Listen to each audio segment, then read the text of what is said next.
Greetings, everyone. This is Miss Gibson. This is your second part.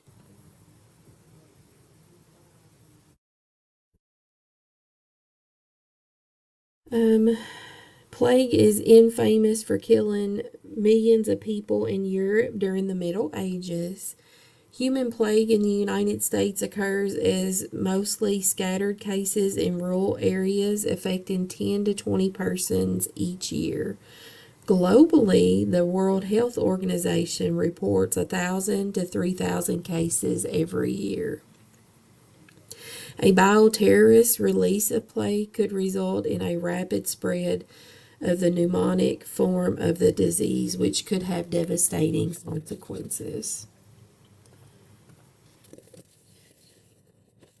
So it's airborne, likely, if bioterrorism is, if terrorists use it, can spread from person to person via droplets.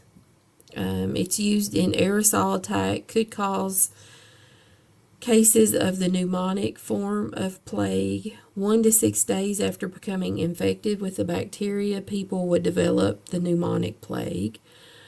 Once people have the disease, the bacteria can spread to others who have close contact with them.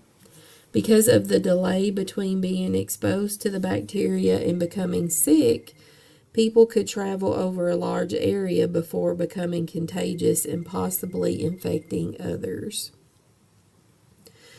Controlling the disease would be more difficult then.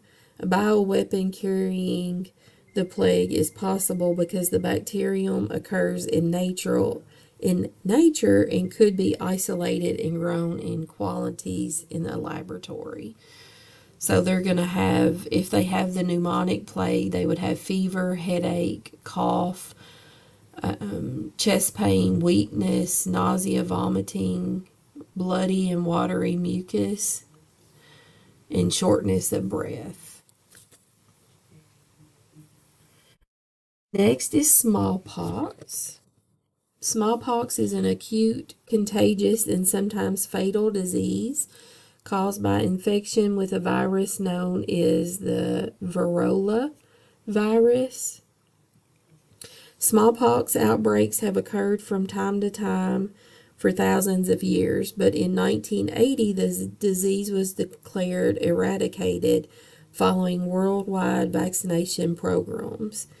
Except for stockpiles and high security labs, the virus has been eliminated.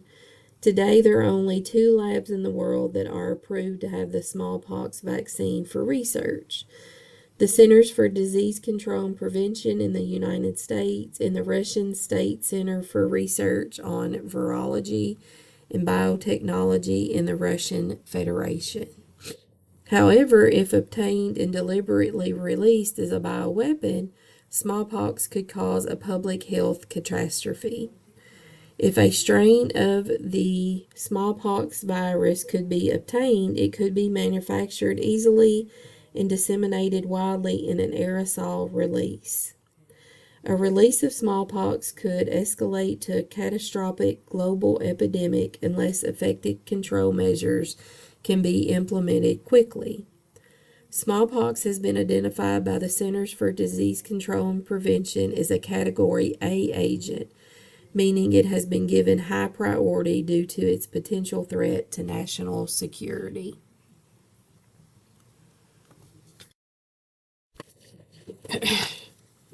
No one has gotten smallpox naturally since 1977. No bioterrorist attacks using smallpox has happened in modern times. Throughout history, though, some people have used smallpox to their advantage by deliberately infecting their enemies with the disease. In 1972, the smallpox vaccine was no longer given routinely in the United States. As a result, most people born in the United States after 1972 have not been vaccinated against this disease. So it can be spread person to person via droplet, airborne, or contact with lesions or secretions. Symptoms would be high fever, chills, headache, body aches, vomiting, rash on tongue and in the mouth, that spreads to arms and legs and then to hands and feet. Pustules erupt and crust over, which leaves a pitted scar. And that is all, folks. That was a quick overview of bioterrorism. If you have any questions, please make sure to email me. Have a great day.